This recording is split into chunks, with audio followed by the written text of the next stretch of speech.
Ажил хийж байх явцад онцгой байдал үүссэн тохиолдолд 119 руу залгаж мэдэгдэх ёстой.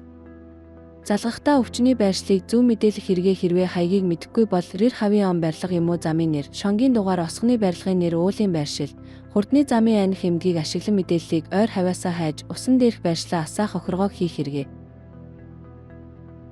Ойролцоох байршлыг мэдүүлж болох мэдээлэл олж байвал гар усаа ашиглан зураг дарж аваад мессежийн функцийг ашиглан 119 дугаар 6 илгээж мэдээлнэ.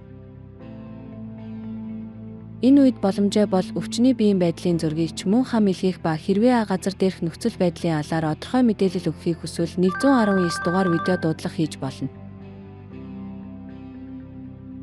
Хэрвээ өвчний зүрх зогсвол 4 минутын доор зүрхний иллэг хийх ёстой. 4 минут өнгөрвөл архины гэмэл учирч 10 минут өнгөрвөл нас барах эрсдлээ. Эхлээд өвчний мөрөн дээр хөнгөн цохиж хариу үзүүлж байгаа эсхийг шалгана. Хөө. Та зүгээр үү? Нүдний шил зүүсэн бол 119 дугаар залгаарай. Өвчнийг зөв байрлалд хэвүүлж амьсгалыг нь шалгана. Зүрхэн зогссон байвал зүрхний иллэг хийн. Хоёр гараа яг дарлын цэг дээр аган байршуулж алганы доод хэсгээр дарна.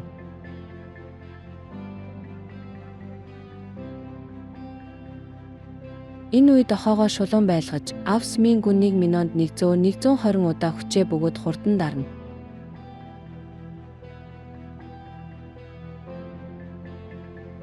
Өвчний ухаан сэргэх юм уу эсвэл 119 өргөн усламж ирэх хүрэлт авч хийх бөгөөд хиймэл амьсгал хийх боломжтой бол зүрхний шахал 30 удаа, хиймэл амьсгал 2 удаа даван хий. 4 минутын доор зүрхний иллэгийг зөв хийж чадвал амь насыг аварч чадна.